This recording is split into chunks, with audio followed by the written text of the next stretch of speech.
Seja muito bem-vindo à Governança Familiar, aqui é Geraldo Gonçalves, e sempre trazendo ideias, trazendo histórias de empresas familiares. Empresas familiares que representam 90% das sociedades existentes no Brasil. E hoje, um dia especial, um dia animado, um dia especial porque nós estamos vivos, um dia especial porque nós estamos com saúde e também por estar recebendo amigos, por estar recebendo pessoas que fazem um bem para o nosso país, um bem para o nosso estado, pessoas que fazem acontecer. Então, para mim, é sempre um privilégio conversar com empresários, tocar ideias, ver o que eles têm feito, porque não há uma fórmula. Muitas vezes, a gente vê na faculdade, muita coisa que cai na escola não cai na vida. E hoje estou trazendo, né, vocês vão ver, uma história fenomenal. Né, uma empresa aqui de Minas Gerais, a Rivelli Alimentos S.A., do nosso amigo, eu posso dizer assim, né, do Márcio, do Carlos Rivelli, que está conosco hoje aqui, e ele vai compartilhar conosco um pouco, né? Como é que é isso? Empreender em família, né? Do quintal para o mundo, a história da Rivelli Alimentos. Carlinho, cara, seja muito bem-vindo. Para mim é uma satisfação recebê-lo aqui. Geraldo, muito obrigado pelo convite. É uma satisfação estar aqui nesse bate-papo com você, né? Para falar de um assunto tão importante, tão relevante, que é governança em empresa familiar. Cara, e eu fico... Gente, esse Carlos, pensa num cara gente boa, sabe?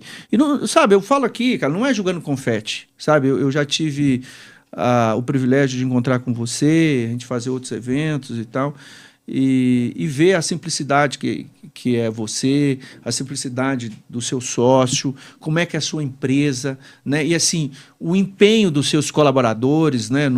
Claro que são milhares que você tem, mas os poucos que eu conheci, você vê assim que tem uma ideia de pertencimento, né? Ideia de dono.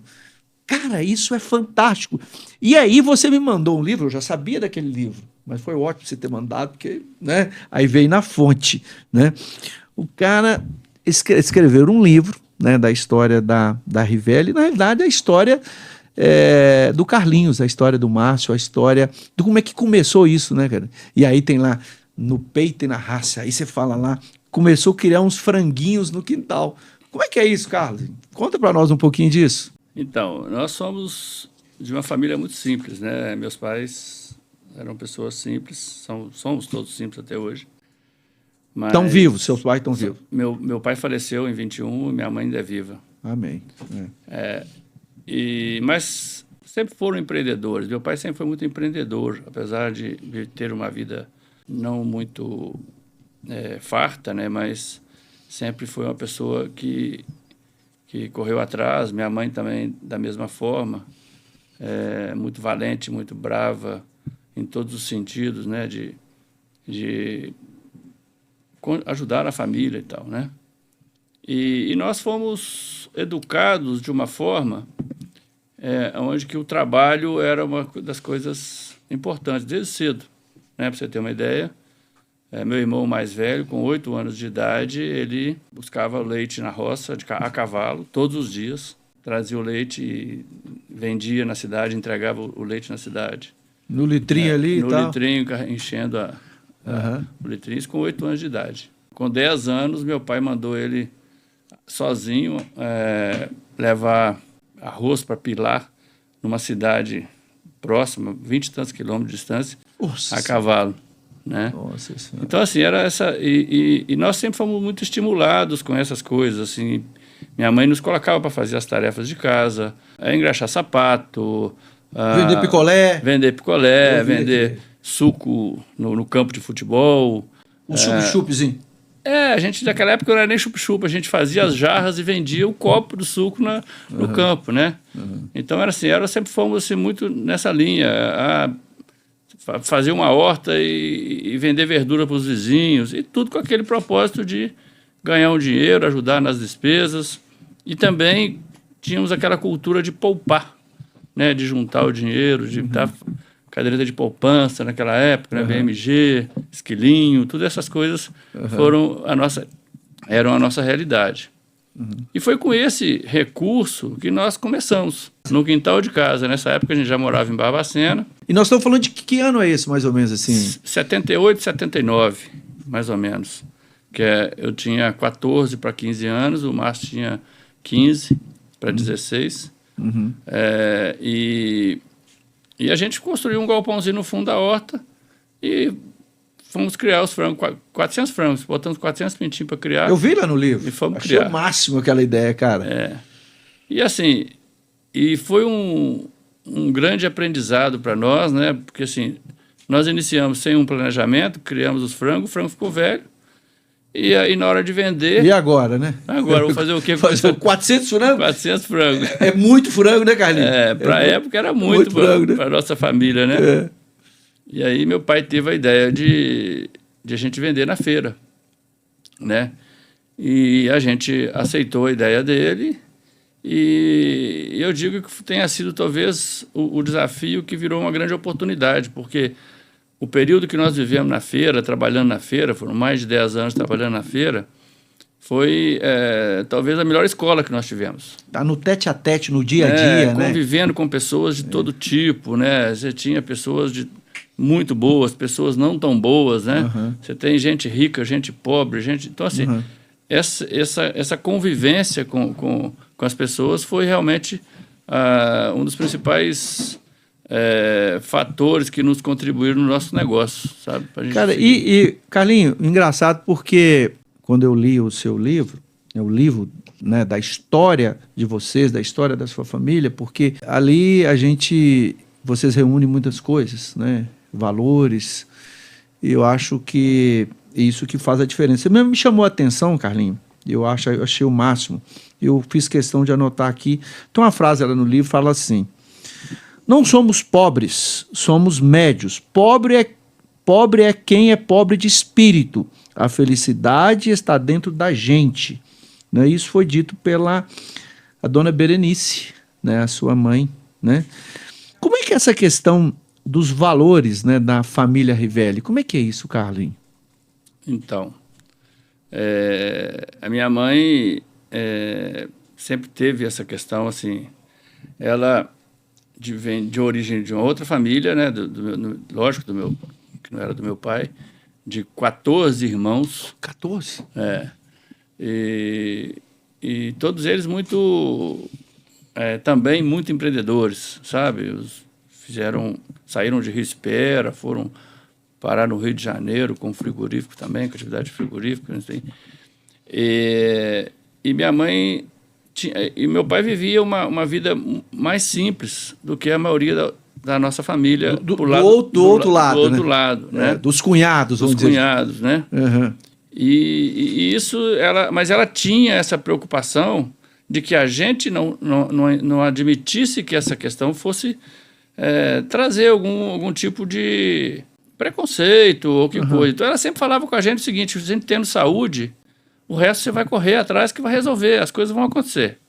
Né? E sempre nos estimulou muito nessas questões de fazer as coisas. Ela sempre foi uma pessoa que ajudou muito meu pai, em termos de, por exemplo, meu pai tinha um pequeno comércio e fazia outras coisas fora do comércio, né? Vendia um gado, comprava um gado, estava sempre mascateando alguma coisa, né?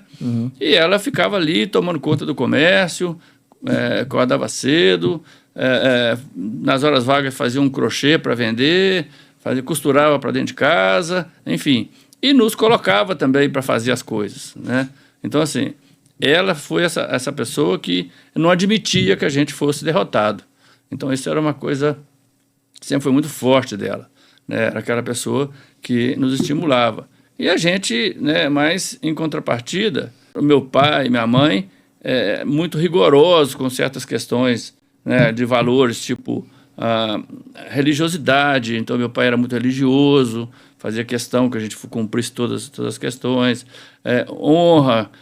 Meu pai não tinha essa história de bom, falei com você, está falado, não tem duas conversas, né? Então, ele usava muito uma frase que era marcante para a gente, que falava assim: eu prefiro ver um filho meu no caixão a ver na mão da polícia.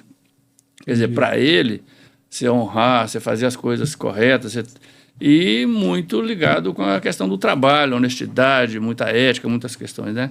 Então, acho que isso foi realmente um grande valor que a gente carregou e que eu acho que isso nos ajudou muito e nos ajuda até hoje com essas questões, né? O que eu sempre falo aqui, veja bem, o fruto não cai longe da árvore. Nós estamos falando aqui de valores, nós estamos falando aqui de legado.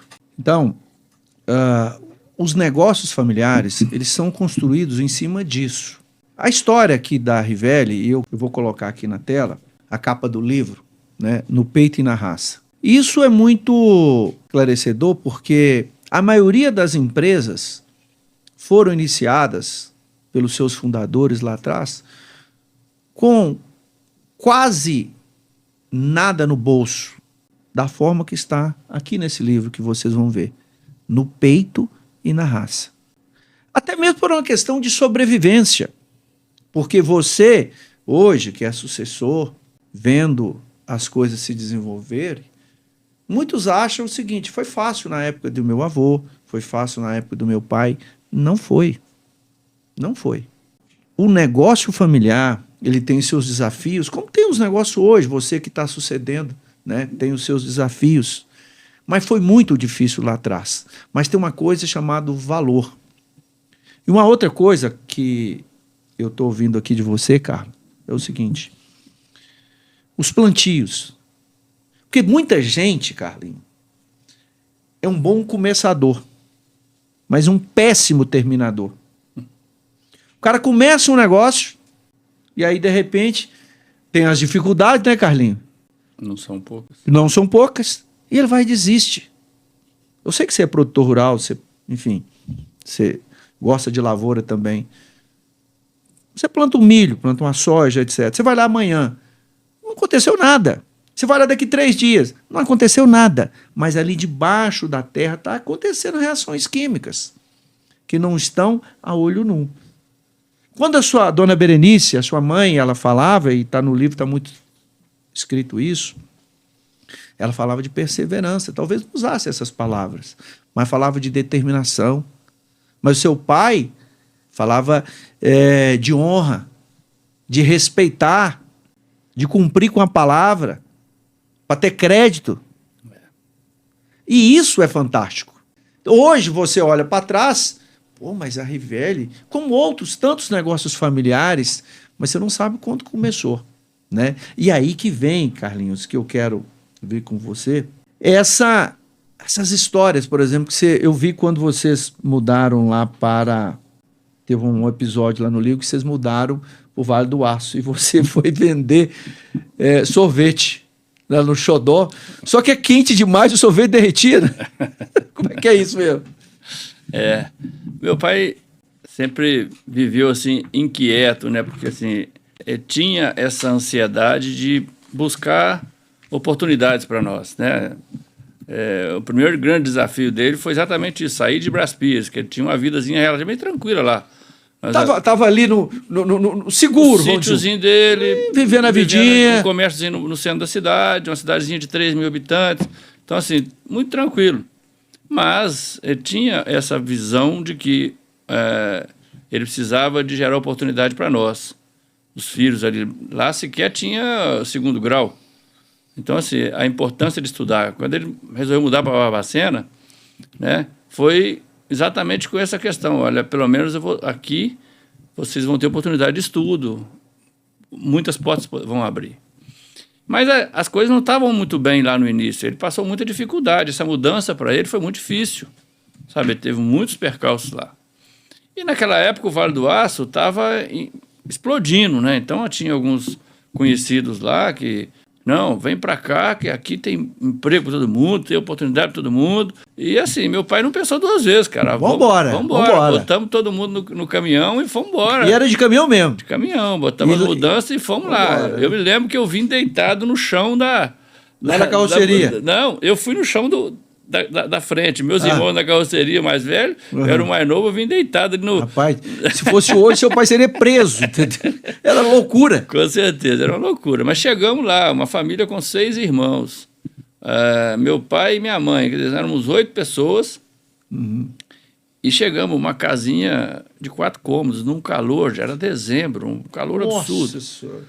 Esgoto a céu aberto, assim, uma condição extremamente deprimente, sabe?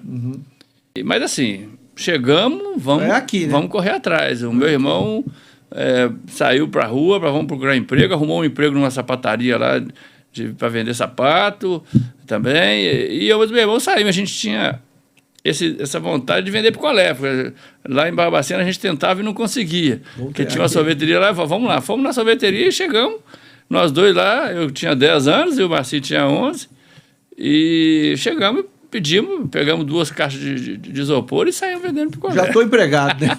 Só que aí vem os desafios do negócio, né? Exato. Então, assim, como a gente era novato, sem tal, a minha caixa de isopor, ela era mais vedadinha, a do Marcinho estava meio quebrada, sabe? Então, acabou que o picolé dele derreteu. No final das contas, os picolés que derreteram, a gente teve que ficar com eles. E ele acabou tendo um prejuízo no resultado. O negócio dele. Eu tive que pegar do meu lucro e pagar Meu Deus do céu. pagar o prejuízo dele. No final das contas, nós saímos com 20 centavos de lucro. E compramos 6 bananas. E comemos 2 e chegamos em casa com 4 bananas. Nossa Senhora. E aí a gente vê assim, o quanto que isso moldou, né, o caráter, moldou a forma de negociar. Você aprendeu na marra. É como está no livro aqui, no peito e na raça. Porque eu acho, Carlinho, assim, de extrema importância a gente estudar, e nós precisamos de estudar, sim. Mas entenda uma coisa, né? Eu conheço pessoas que têm muito conhecimento, sabe muito, mas não se desenvolveu bem profissionalmente. E conheço pessoas que não eram bons alunos, conheço inclusive até alguns analfabetos, que foram grandes empresários. Eu tenho um amigo aqui em Belo Horizonte, ele, 2º ano de grupo, ele era motorista de caminhão. Só que na realidade, que ele falou um negócio comigo, eu achei muito interessante. 2 pessoas. Você chega para a pessoa e pergunta para ele: qual é a sua profissão? Por exemplo, estou falando aqui e falo de uma forma muito respeitosa com as profissões. Não, eu sou pedreiro. Eu coloco um tijolo em cima do outro. Maravilha. Você vai para o que está do lado, pergunta para ele: o que você faz? Eu sou pedreiro, mas eu estou construindo o Maracanã, que vai ser um dos maiores estádios do mundo. Esse segundo, ele não vai ser pedreiro por muito tempo, não. Logo, logo ele já vai ser dono de construtora.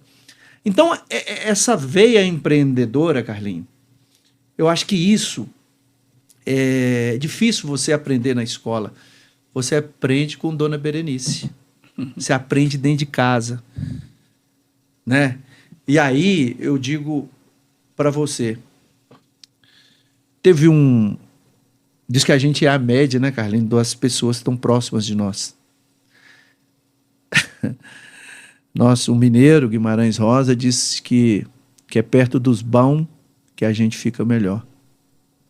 E aí uma pessoa disse para mim, eu perguntei para ele, Haroldo Plínio Gonçalves, um advogado de sucesso, e me ajudou muito.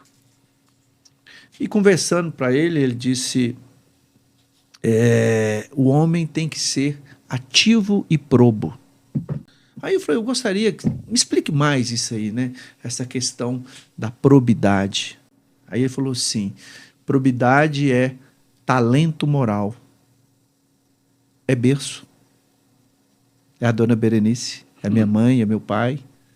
Então essas histórias é que molda, né, os homens de sucesso. E os homens de sucesso não tem que ser necessariamente aqueles que têm dinheiro, mas aqueles que cumprem as suas responsabilidades, os seus deveres, que é um bom pai, né, aquele que respeita os valores e passa isso, né, e fazendo uma cidade melhor, um estado melhor, é um país melhor. E é isso que eu vejo em vocês, Carlinhos. Então, assim, cara, para mim é extraordinário.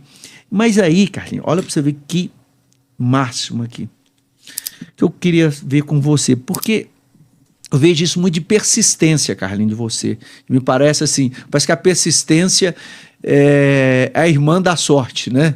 Mas nunca foi sorte, né? Foi trabalho mesmo, né?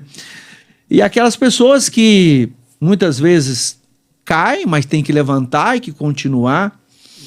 Mas, Carlinhos, olhando agora para trás, o que você acha que as grandes viradas de chaves lá na Rivelli, o que você acha assim? Pô, isso aqui foi algo que virou o jogo.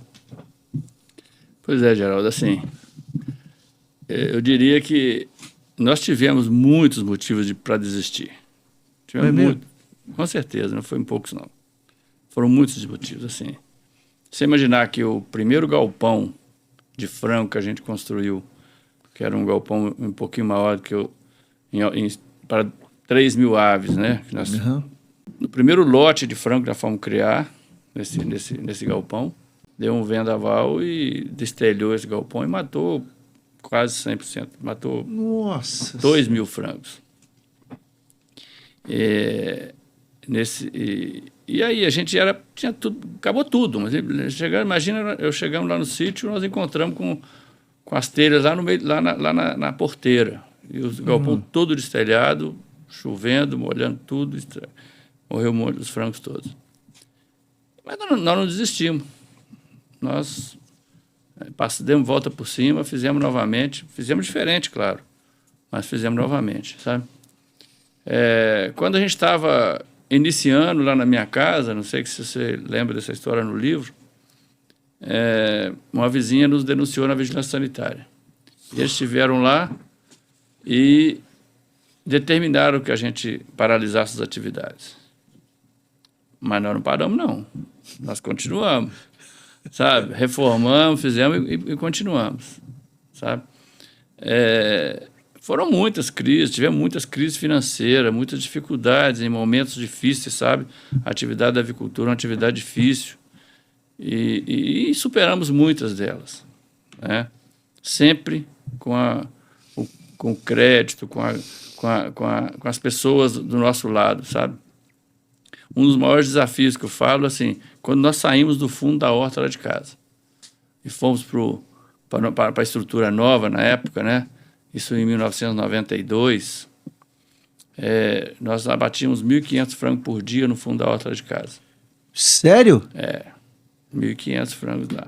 Você tá doido? Chegamos a bater lá em casa, 25 funcionários lá em casa. No fundo do quintal? Da horta, de 4 da manhã a 10 da noite, de segunda a sábado. Nó. E montamos esse abatedouro, um abatedouro para 1.000 frangos por hora. Quer dizer, nós saímos de 1.500 frangos por dia para um abate de capacidade de 1.500 por hora. Tivemos que dobrar a quantidade de funcionários, sem mudar totalmente o processo produtivo. Quer dizer, nós estávamos acostumados a bater 100% manual e fomos para um abate semi-automatizado, num processo totalmente novo. Então, assim, não tínhamos mercado para o volume de produção que a gente teria que produzir para viabilizar o negócio. Não tínhamos logística definida, logística adequada, enfim. Então, aquele momento talvez tenha sido um dos piores momentos que nós vivemos, assim, sabe? Foi muita dificuldade.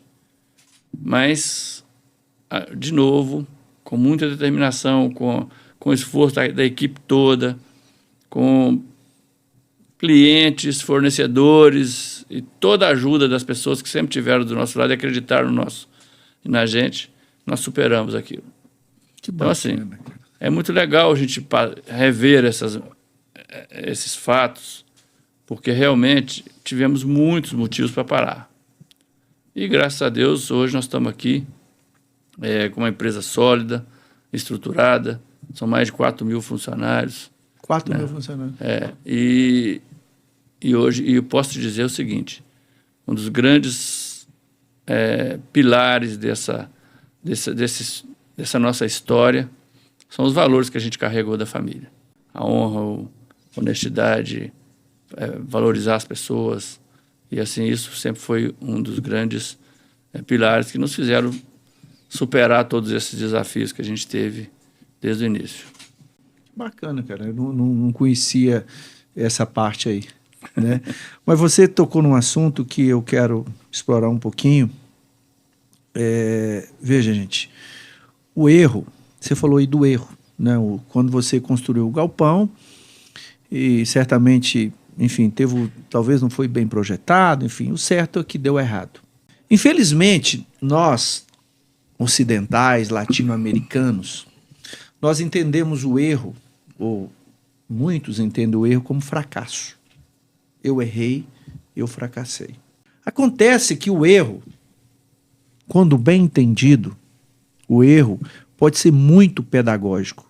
E os orientais, eles falam muito o seguinte, olha, eu vou acertar ou aprender. E na medida que aquele galpão que deu errado, que veio o vento, enfim, teve aquela chuva, etc., e causou um prejuízo enorme, mas vocês aprenderam, tem que pagar caro, né? Então eu vejo assim, Carlinhos, o erro, quando bem interpretado, ele é altamente pedagógico. A questão é o seguinte, é que a gente não gosta de errar, ninguém gosta de errar, porque paga-se caro pelo erro, mas você aprende muito com o erro. Mas a nossa cultura, às vezes, dificulta esse entendimento sobre o erro. Vem lá, ou às vezes também a pessoa não quer, igual você teve lá no início, né, para a questão do mercado. Não quer ter problemas. Teve um dia, Carlinhos, chegou o moço lá e tal, um dono de uma empresa familiar, disse, olha, eu não quero ter problemas. Procurando, né? Porque muitos falam aí, né? Não, tem como você blindar a empresa e tal, tal. Falei, eu acho que você bateu, você está procurando algo onde você não perdeu. Porque, deixa eu te falar um negócio. Primeiro que não existe isso, negócio de blindagem. E se você não quer ter problema, falo muito respeitosamente com ele, já tinha um relacionamento de amizade, eu acho que chegou a hora de você morrer. Não, você pode morrer, porque viver é resolver problemas. Porque quanto mais você resolver problemas, mais dinheiro você vai ganhar, mais pessoas você vai impactar. E essa questão, Carlinhos, que eu vejo, principalmente dentro das empresas familiares, que é algo assim, é desafiador. Porque, veja, você começou a empresa, né, não foi herança do seu pai, mas seu pai e sua mãe teve, né, um grau de importância dentro disso. Mas as empresas familiares é um desafio. Eu sou sócio do meu irmão. E aí é que acontece muito a questão dos conflitos, a questão como é que é lidar com isso, Carlinhos? Como é que você faz isso lá? Como é que você e Marcinho, vamos dizer assim, lidam com esses desafios de irmãos e sócios dentro da Rivelli? Como é que é isso? Conta para nós. Eu acho que talvez esse seja um dos maiores desafios de uma empresa familiar, né? É lógico que não tem como a gente dizer que os almoços de domingo, os encontros da família, não se misturam com os problemas da empresa. A questão é a gente entender em que momento que eu tenho que estar, em que chapéu que eu vou estar naquele momento. Pô, adorei, né, cara. Essa aqui é uma questão importante. Eu acho que assim, a gente tem hora que a gente tem que pôr o chapéu da família, tem hora que você tem que pôr o chapéu do empresário, do sócio, né? E a gente precisa de estar lidando com isso aí, com esses desafios no dia a dia. E é muito importante essa questão. Agora, o Marcinho e eu sempre tivemos uma cumplicidade muito grande um com o outro, né? Nós temos um grau de confiança, um grau de a gente sabe o quanto que a gente pode confiar um no outro e temos uma convicção muito grande da nossa complementariedade, assim, o quanto que o perfil de um complementa o do outro. Em determinados momentos, lá a gente costuma brincar assim, que às vezes a gente muda de papel, sabe? Assim, tem hora que ele é bravo e eu sou mais conciliador, tem hora que a gente inverte os papéis. Então, assim, mas isso é fundamental dentro de uma organização. Agora, diria para você o seguinte, no início, era mais fácil. Por que era mais fácil? Eram 2 irmãos jovens, com idades próximas, e éramos só nós 2 que resolvíamos, que fosse até no tapa, mas a gente resolvia entre nós. Não é verdade? É claro. Agora Só dependia não. dos 2, né? Agora nós somos 2 núcleos familiares. Eu tenho minha família, minha mulher com meus 2 filhos, e ele tem a família dele, a mulher dele com os 2 filhos. Então nós somos 2 núcleos familiares. Somos... a complexidade é muito grande nesse sentido. Então, hoje, nós temos que ter muito mais cuidado e essa é realmente uma grande preocupação que a gente tem.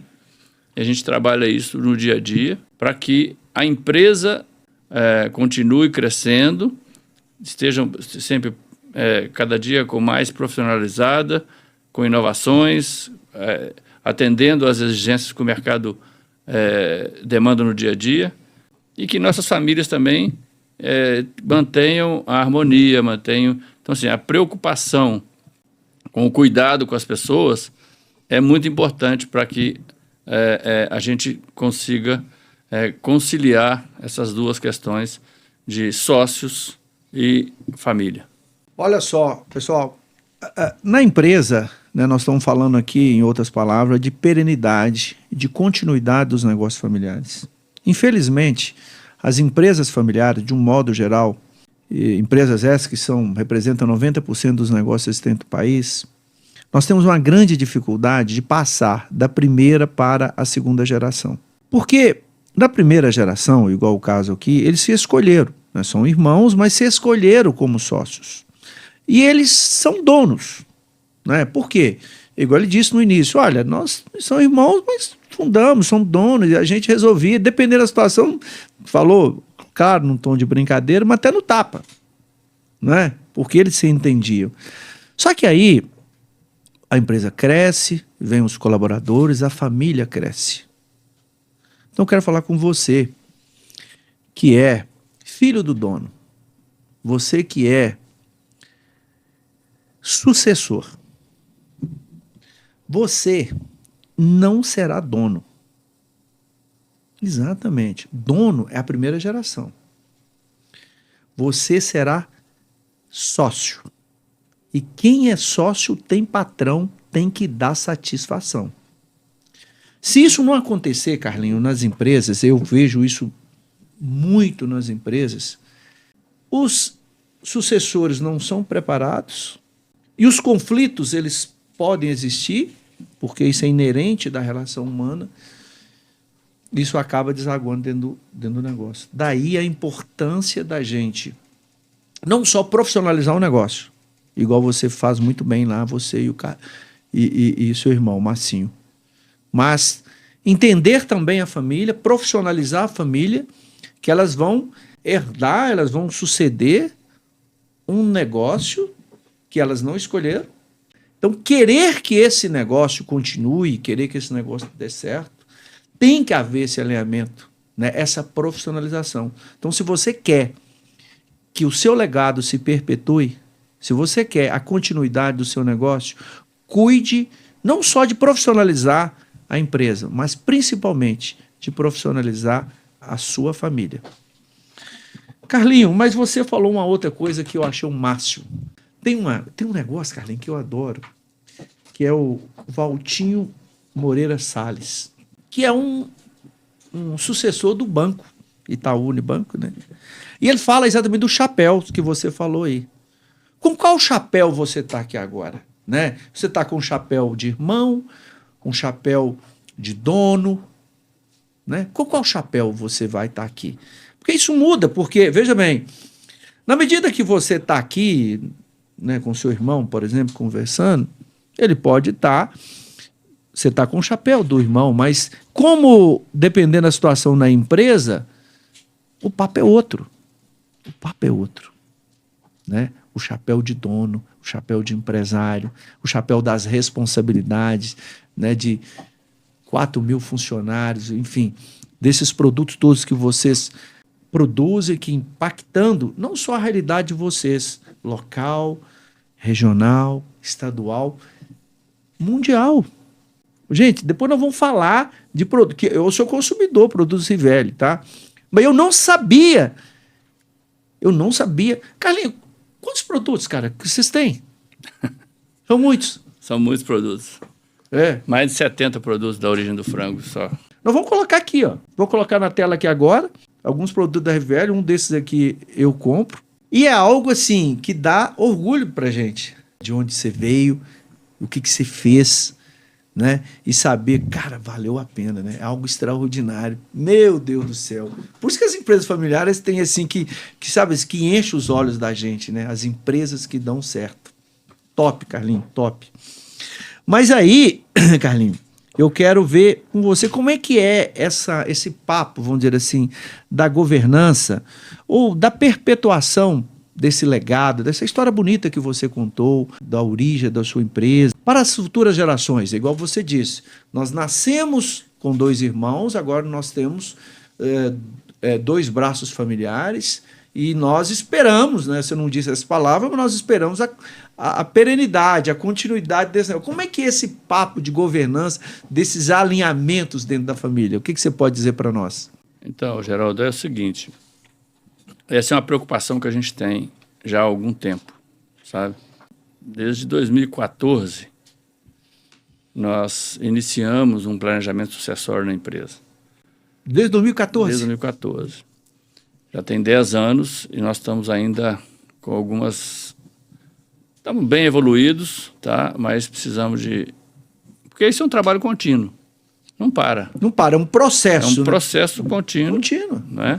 O start para essa questão ocorreu numa fatalidade, num evento em 2012. Meu irmão, voltando de uma festa de casamento, ele acidentou com o carro, deu PT numa ML e saiu ileso. Teve nada. O Marcinho? O Marcinho. Olha só. Ele caiu a uns 70 metros de altura, de distância, numa velocidade muito alta que ele estava. E, por muita sorte, o carro caiu de traseira e capotou depois. Ele estava sozinho e não teve nada. Simplesmente uns arranhões, umas coisas todas. Mas aquilo foi um clique. Acendeu. Né? Porque 2012 era um ano muito difícil. Sabe? A gente estava muito apertado financeiramente, um ano de preços ruins. E a nossa atividade é uma atividade que a gente tem uma necessidade de capital de terceiro muito grande. E o meu irmão cuidava da parte financeira e comercial, e eu sempre cuidei da parte administrativa e produção.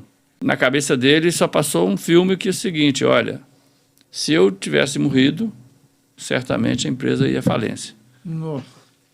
Né? Porque no momento daquele, você imagina a empresa passar por inventário, passar por todas essas questões, e a gente não gosta de falar de morte, mas é a única certeza que a gente tem.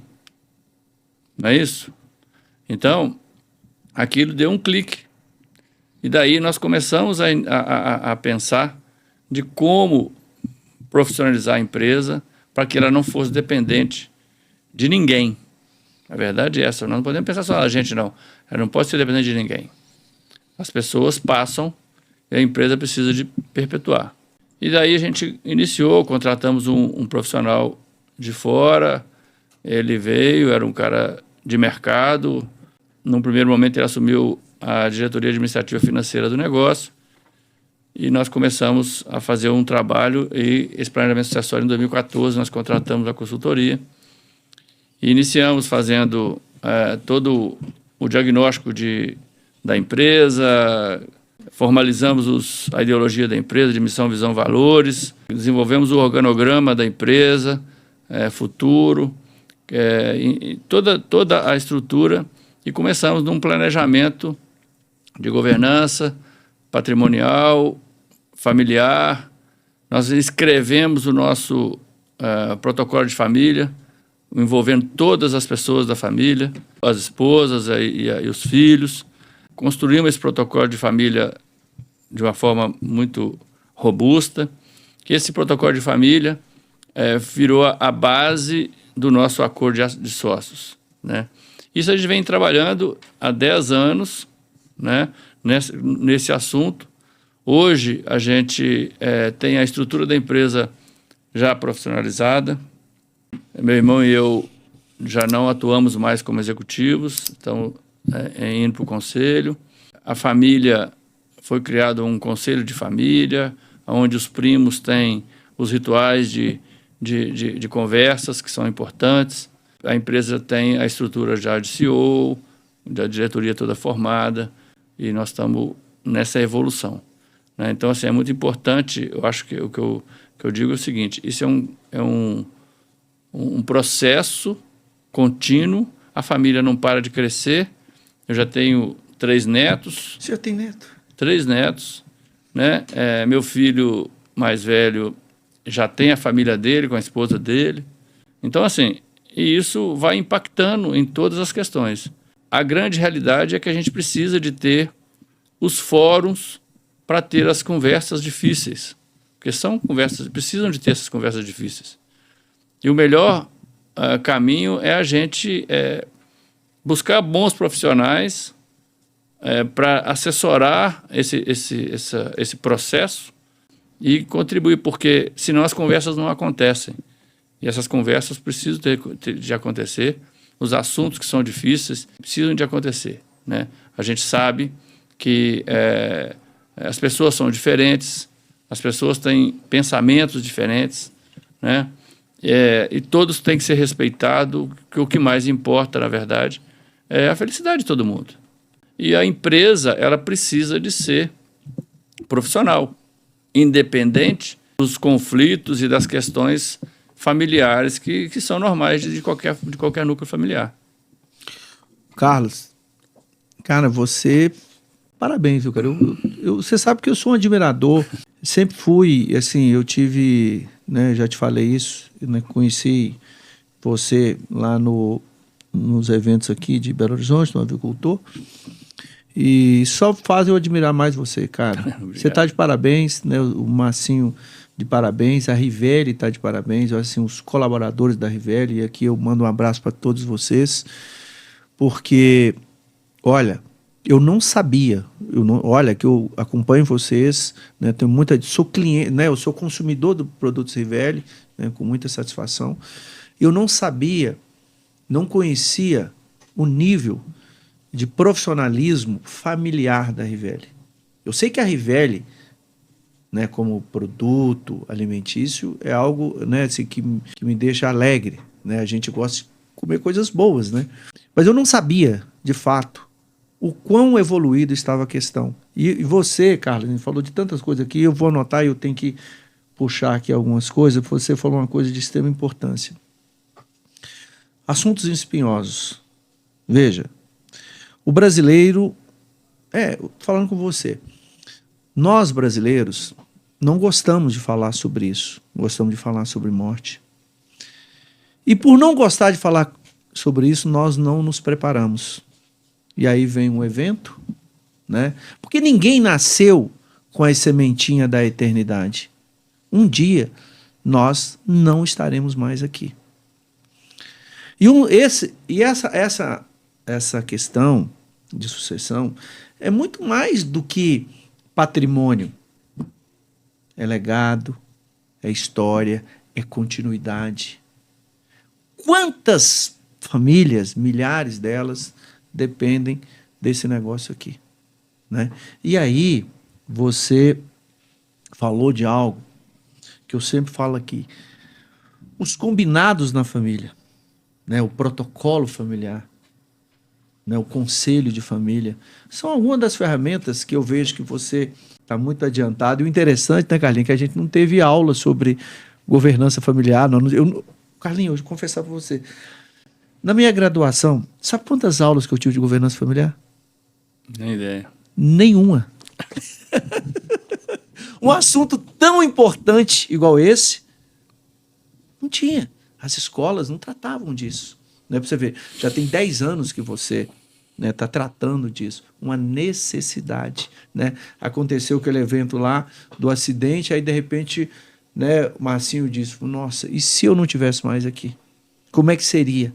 Colocaria em risco todo aquele negócio. Gente, a necessidade desses combinados que se faz, não é que você não vai ter problema, não é que a família não vai ter problema, né? Mas muitas das vezes também o negócio não cresce tão rápido igual a nossa família. O negócio começou lá com a dona Berenice, um fundo de quintal, 2 caboquinhos, arrojada, etc.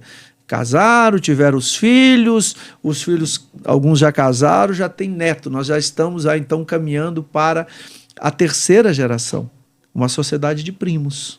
E eu vi também que vocês já se transformaram já numa SA fechada, dentro desse contexto da governança. É isso, Carlinhos? Isso. Quando, em 2012, nós contratamos esse profissional, uma das primeiras coisas que ele sugeriu que a gente fizesse foi que a gente passasse a nossa auditoria para uma das Big Four. Já tinha mais de 15 anos que a gente era auditado por empresa credenciada a CVM, né? Mas ele falou, para o mercado financeiro, a auditoria tem que ser das Big Four. E ali foi um start, porque as auditorias nos levaram a buscar essa evolução de deixar de ser limitada e passar a ser SA. Por quê? Porque os rituais que uma SA tem são diferentes. A gente tem, dentro da nossa estrutura, desde 2013, nós começamos, a gente faz um roadshow, normalmente entre março e abril, com apresentação para o mercado financeiro e para fornecedores e clientes, da nossa estrutura de resultados, de governança, de planejamento estratégico, e a gente faz essa apresentação com a transparência. Hoje, todas as instituições financeiras têm acesso direto, através do link que eles recebem, dos resultados assim que fechou. Então, assim, terminou o mês, fechou o mês da contabilidade e já tem acesso ao resultado do negócio. Então, isso é transparência, né? É a questão que é necessário para que o negócio esteja cada vez mais evoluído. E esta ação de deixar de ser limitada e passar para SA, ela passa por isso. A gente está passando uma organização do negócio, pensando numa governança estruturada, porque qual que é o principal papel de uma governança no negócio? É criar regras de gestão. E essas regras de gestão é que vão definir o andamento dos negócios, como é que as coisas vão fluir. Porque como você tem que ter os combinados dentro dos sócios, né, principalmente, para que você reduza os conflitos, é necessário que a empresa tenha as regras de compliance, as regras a serem cumpridas, para que o negócio também ande de acordo com as diretrizes que foram definidas pelos sócios. Gente, a gente fala muito aqui da governança. Imagine, você já deve ter visto aí a questão do ESG, o Environment, o Social e a Governança. E o Carlos colocou aqui a questão da transparência, né? Que é um dos pilares da governança, né? Transparência, a responsabilidade, a equidade, a accountability. Isso são valores importantes para a governança, porque você está trabalhando de acordo com o mercado. Porque, afinal de contas, né, o que vale um negócio é o que o mercado paga por aquele negócio. Como é que é para o seu envolvimento, né, com a sociedade local, o que você está contribuindo para aquilo, quais são seus stakeholders, né, com seus fornecedores, enfim. Você tem milhares de fornecedores, né? Você, produtores de frango, imagino, né? São várias e várias famílias. Então, a questão da responsabilidade social, até que ponto, né? O quanto nós estamos envolvidos nisso. Então, acho que isso são valores muito fortes da governança e ainda pouco divulgados, né? As empresas, nós precisamos muito de falar, e a gente traz essa discussão aqui, Carlinhos. Eu já sabia, eu não sabia que era tão profundo, confesso para você.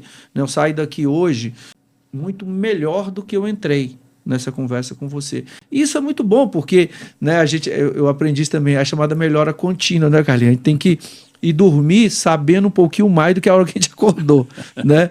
E E a gente fica muito feliz de saber o seguinte, né, uma empresa que nasceu no fundo do quintal, chegar aonde chegou, como diz, no peito e na raça, igual esse livro que está mostrando aí agora, e as pessoas, né, os sócios, enfim, os colaboradores se transformando a cada dia, né, de acordo com o mercado.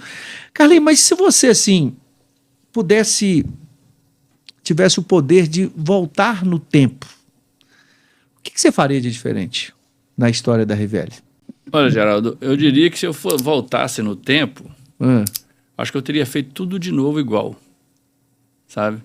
Claro que, com as experiências que a gente tem, né, certamente a gente não cometeria alguns erros que nós cometemos, né? Mas eu não posso dizer que o que nós fizemos foi errado, né? Então, acho assim, é claro que a gente sofre efeitos do meio, os tempos hoje são outros, as informações são outras, a velocidade de tecnologia e etc. é outra, né? Mas eu acho que aquilo que a gente fez, certo ou errado, foram importantes para esse crescimento e a gente chegar onde chegou, né? Então eu acho que não seria correto da minha parte falar, se eu soubesse eu teria feito diferente. Não, eu acho que não. Acho que a gente reage a cada momento, claro, de acordo com a situação. Eu diria que eu teria feito novamente da mesma forma, sabe? Porque naquele momento era o que tinha para ser feito, né? Naquele momento era o que eu tinha de conhecimento, né? Eu não posso dizer que foi errado. Agora, tem um ditado que eu gosto muito, que fala o seguinte, que é inteligente a pessoa que aprende com os próprios erros, mas é genial aqueles que aprendem com o erro dos outros. Não é isso? Então, a gente deixar de errar naquilo que os outros já errou também é uma grande magia, muito importante para que as pessoas obtenham sucesso. E para isso, a gente precisa ser humilde, né, de escutar muito e saber entender os erros que acontecem, qualquer que seja, o que é certo e o que é errado. Por isso que eu acho que os valores que a gente carrega, a gente fazer as coisas certas, né, ainda que seja mais difícil, ele deve ser cumprido, né? Eu gosto muito de falar isso, né, porque assim, a gente é o tempo todo estimulado, às vezes, a fazer coisas erradas, né? Toda hora, a gente, né? Mas, certamente, quando a gente age de forma ética e forma correta, o resultado lá na frente, ele é melhor. Então, acho que essa aqui é a grande questão. É muito importante que a gente tenha essa coragem de fazer as coisas certas, por mais difícil que seja. E eu estenderia essa questão, inclusive, com a própria família. Nós que somos pais, como seria bom se a gente pudesse falar sim para os nossos filhos o tempo todo, né? Mas, muitas das vezes, a gente tem que ser duro e falar não. Isso não pode, né? Mas isso, com certeza, o resultado lá na frente vai ser diferente e é importante para que a gente tenha essa coragem de também falar que não. Cara, mas, rapaz, eu fico cada vez mais assim, surpreso com tamanha profundidade, sabe, que eu estou ouvindo aqui hoje. Que maravilha. Carlinhos, você falar do não, nós somos pais, né? Minha mãe, às vezes, né, eu era mais jovem, né, às vezes eu queria ir para uma festa, né? Trabalhava demais também, Carlinhos. E a mãe falou assim, acho que você não deve ir. Mas por que, mãe, que não deve ir? Não, eu tô com um sentimento que você não deve ir. Não era assim que a mãe falava com a gente? Fala. Nós que somos pais, se a gente pudesse sempre falar sim para os nossos filhos. E quando, Carlinhos, eu me lembro do meu pai também muito bravo, assim, sabe? As pessoas mais antigas eram muito assim, né? Muito rígido, né? E eu tinha uma certa, sabe assim, sei lá, pô, será que meu pai não é muito chegado em mim, gosta mais do meu irmão, né, tal.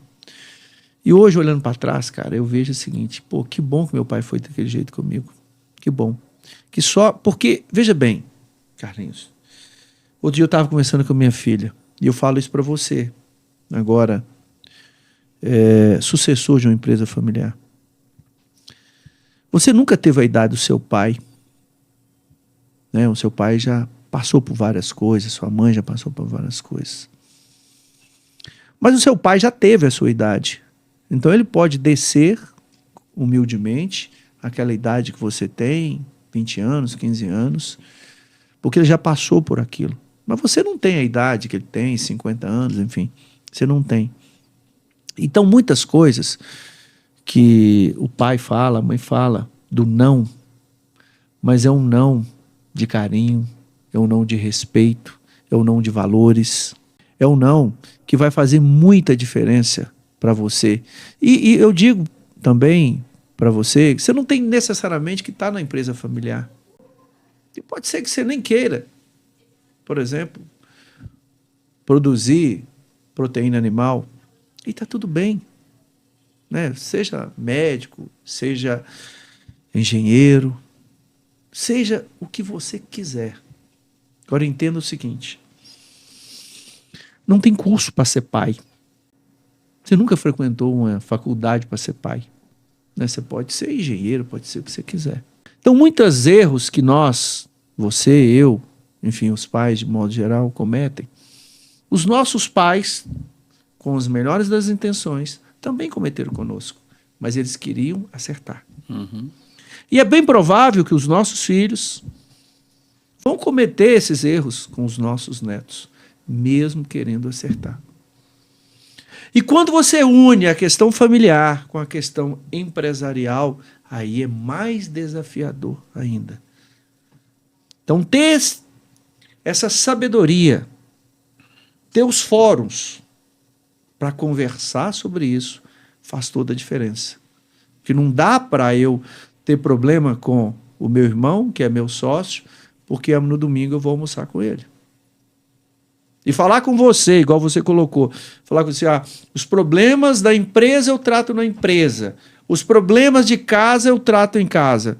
Rapaz, se você tem essa regra, eu gostaria que você me explicasse, porque eu desconheço. É muito desafiador, Carlinho. Sabe, assim, a gente vai pegando pequenas coisas. Não existe uma regra para governança. A sua governança pode ser que não sirva para o seu vizinho, a empresa lá, a sua vizinha. Cada família tem suas peculiaridades, tem suas realidades. Mas tem uma coisa, nós queremos acertar. E tem uma coisa, nós queremos fazer sucessores. Aqueles que têm talento para nos suceder. Desafiador, Carlinhos. Meu Carlinhos, vamos lá, Carlinhos. Carlinhos, caramba, cara, mas assim, simplesmente demais, cara, conversar com você, conversar sobre essas ideias. Eu queria te perguntar, não sei se você pode falar, né, que até onde eu sei, a Rivelli não é mais uma empresa de Minas, não é uma empresa só do Brasil. Fique à vontade se você não puder falar, mas eu vou dizer para você que a Rivelli, pelo menos para mim, é uma empresa do mundo. Como é que é isso, Carlinhos? Você já está em vários outros locais também do mundo? A Rivelli hoje, desde 2003, nós iniciamos as exportações. 2003? 2003. Nós estamos gravando esse episódio, pessoal, em 2024. Então já tem 21 anos que vocês começaram a se internacionalizar, a exportar os seus produtos. Exato. Mas a gente tem uma característica da empresa de ser muito flexível, né? Uma habilidade nossa de procurar atender a mercados mais exigentes. A Rivelli hoje tem quase todas as habilitações possíveis. Nós temos habilitação para exportar para a Europa, para a China, para o Japão, para o Canadá, México. Somos habilitados para Halal, KFC. Enfim, todas as habilitações de mercados exigentes a gente tem. E nós buscamos atender a produtos diferenciados, ou seja, mercados que são mais exigentes mesmo. Mas no final na média ano, a gente exporta em torno de 30% da produção e 70% a gente atende o mercado interno. O mercado interno é muito relevante para nós. O Brasil tem um mercado muito bom. Desses 30%, nós temos atuação em todos os continentes. Todos os continentes do mundo a gente vende, manda produto de diversas formas. E no mercado interno, a gente 95% fica na região sudeste, sendo em torno de 50%, 45% Minas, em torno de 40%, aí variando um pouquinho, hora um pouquinho mais, um pouquinho menos. O Rio e Minas vão disputando esse mercado aí. Uma hora um está mais na frente, outra hora o outro. E em torno de 10% a gente atende Espírito Santo e São Paulo. Nosso foco é muito grande nessa região. Atendemos a praticamente todas as grandes redes. O mercado mudou muito nos últimos anos, né? Você vê, existe uma concentração muito grande das redes de supermercados, né? Que estão ficando cada vez mais relevantes nisso aí. Nós chegamos a ter 3.500, 4.500 clientes ativos. Hoje a gente deve ter aí uns 1.500 clientes ativos aproximadamente no mercado interno. Concentrou muito. A concentração aumentou muito. Mas essa questão dos atacarejos, né, de certa forma, ela criou uma facilidade para esses pequenos varejos, né? Então, essa distribuição que antigamente a gente entregava de porta em porta, acaba que os atacarejos atendem a esses pequenos mercados. Então, a gente vende para o atacarejo e acaba sendo mais negócio para esses pequenos mercados, a pessoa que vai no atacarejo, que ela acaba comprando mais produtos, né? Ele compra uma quantidade maior e ele tal. Compra outros produtos. Você pega o frango, pega outros produtos, né? Que às vezes ele não teria condição de comprar uma quantidade maior, tal, ele vai no atacarejo e compra, exatamente, né, de forma mais fatiada. Acaba que a gente está presente no mercado Minas e Rio com uma relevância muito grande. Carlinho disse que a melhor maneira de prever o futuro é criá-lo. Eu vejo que vocês estão criando esse futuro e se antecipando muito, né? Por exemplo, na hora que você disse que já há mais de 20 anos que você se internacionalizou, há mais de 10 vocês já estão no processo de governança, né? Pra você ver, eu tenho 19 anos de governança familiar. Aliás, Carlinhos, cara, eu trouxe você me presenteou com um livro. E eu tenho que levar um presente também para o meu amigo. Eu tenho um livro, Carlinhos, que é exatamente esse aqui, Hold e Governança Familiar, ok? Esse livro é fruto de artigos, de palestras que a gente faz, né? Não tem pretensão de ser, né, um escritor, mas quis colocar aqui algumas ideias. Você falou conosco hoje aqui sobre muitas coisas que eu trato aqui, né? Inclusive, né, você falou aí de conselho de família, nós tratamos aqui do conselho de família. Você fala de protocolo familiar, né? Nós tratamos também do protocolo familiar. E eu tive a felicidade, Carlinhos, dessa minha obra, dessa pequena contribuição minha, ter o prefácio, para mim, de um maior brasileiro que já viveu. Um cara que transformou o agronegócio brasileiro, o cara que, na década de 70, né, de forma muito obstinada, tirou a Embrapa do papel, um cara que estudou o bioma cerrado, um cara que mandou mais de 1.000 agrônomos para estudar fora, com um compromisso, voltar e aplicar o conhecimento em prol do Brasil. Eu tive o privilégio de conviver com ele um tempo considerável da governança, aprendi muito com ele. Eu me refiro a uma pessoa que eu sei que você admira muito também, né? Eu acho que é difícil um cara que conheceu a história desse homem aqui e não admirá-lo, né? Então, Aris Paulinelli não está mais conosco, né? Faleceu em 2023, né? 29 de junho de 2023, mas deixou um grande legado. O país hoje, praticamente 30% do PIB vem do agronegócio. E ele falou comigo um dia assim, Rivelli, se você acha que o Brasil é forte, em 2050 o agro vai dobrar de tamanho. Porque lá o mundo vai ter 10 bilhões de pessoas, é o único país que tem condição de trazer segurança alimentar é o Brasil. Então, assim, eu quero aqui também registrar mais uma vez, né, a minha admiração, né, o meu reconhecimento pelo trabalho fantástico desse homem, Alisson Paulinelli, um mineiro de Bambuí, né, com o qual a gente respeita muito, 3 vezes indicado ao Prêmio Nobel. Infelizmente, pouco divulgado, né, velho? Mas histórias bonitas igual essa, assim, pouco divulgadas. Nós temos que divulgar mais isso, velho. O Alisson foi um homem que realmente, eu posso dizer que ele desbravou o Brasil, né? Transformou um cerrado no celeiro do mundo, graças a um bom trabalho que ele fez como ministro e como homem agrônomo, técnico e visionário, né? É uma pessoa fantástica.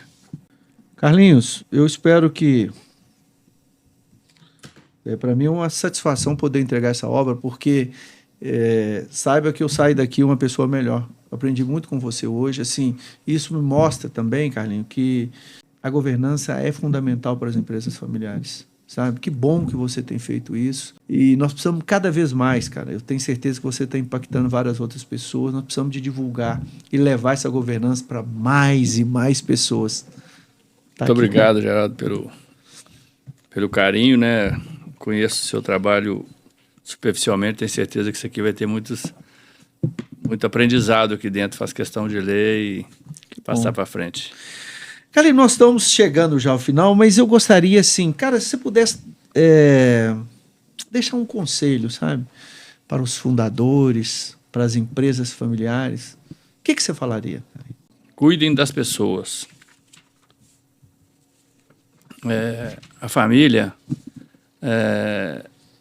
ela vive de amor. Amor é uma coisa, assim, muito importante na vida das pessoas. Então, o cuidado com as pessoas é muito importante. Agora, a empresa, ela precisa de gestão, de governança. E governança e gestão são as pessoas que fazem. Então, essa mistura das pessoas com os processos precisa de ter uma harmonia muito grande. Então, eu diria o seguinte, invista no conhecimento dos sucessores, planeje um trabalho de governança familiar para que as pessoas sejam qualificadas e se encontrem, porque, na verdade, cada um, a decisão é pessoal. Não adianta você querer que o seu filho seja o melhor executivo se não é isso que ele quer para ele. O que importa é a felicidade. Mas ele, sim, poderá ser um bom sócio, não necessariamente um bom executivo. E a empresa pode estar bem com outras pessoas ocupando os papéis que forem necessários. Então, o que eu diria é isso, invista na qualificação, invista nesse processo de sucessão familiar, pensando da importância de que você tenha fóruns para as conversas difíceis, da importância que você tenha a reconhecer o talento e as personalidades de cada um, da importância de ter, valorizar esse legado da família. A família, ela precisa de manter a harmonia, o amor, a cumplicidade entre o outro. E a empresa precisa de governança, de gestão. E aí, não necessariamente são as mesmas pessoas. Então, é importante que você dê esse valor para essa questão e entender que é um processo contínuo, longo, mas super necessário para a sobrevivência das organizações. Fantástico, Carlinhos. Olha, pessoal, nós estamos chegando ao fim a mais um episódio especial aqui da Governança Familiar, né? Hoje recebendo, né, esse fundador, esse empresário, né, esse que, junto com o irmão, o Marcinho, né, que a gente manda um grande abraço para ele e toda a equipe Rivelli, toda a família Rivelli. Empreender em família, do quintal para o mundo, a história da Rivelli Alimentos S.A. E agradecer ao Carlinhos, né, carinhosamente chamá-lo, né, acho que as pessoas que estão mais próximas dele, a gente chama de Carlinhos, né, mas nosso Carlos Rivelli, por compartilhar essas experiências fantásticas, né, dessa história, esses insights valiosos, essa história de sucesso, né, do seu jeito, do jeito do seu irmão, da sua família, do seu negócio. E isso realmente faz com que a gente fique ainda mais animado de continuar em frente, divulgando essa bandeira da governança familiar. E se você, né, gostou desse episódio, eu peço que você deixe aqui seu like, né? Se você ainda não se inscreveu, que se inscreva no canal, para que o canal possa ficar mais forte, para que nós possamos impactar mais e mais pessoas, levando essa bandeira, levando essas ideias da governança familiar, porque nós precisamos de perpetuar não só a questão do patrimônio, né, mas a história da família, honrando e respeitando a cada um de nós. Carlinhos, então, muito obrigado. Desejo, cara, de coração, muita saúde para você, para o seu irmão, para a sua família, que Deus abençoe e proteja, e que vocês continuem sendo um exemplo espetacular de uma empresa familiar de sucesso. Muito obrigado. Obrigado, Geraldo, pela oportunidade, e estou sempre às ordens quando precisar. Contem com a gente. Valeu, campeão. Um abraço. Tchau, tchau.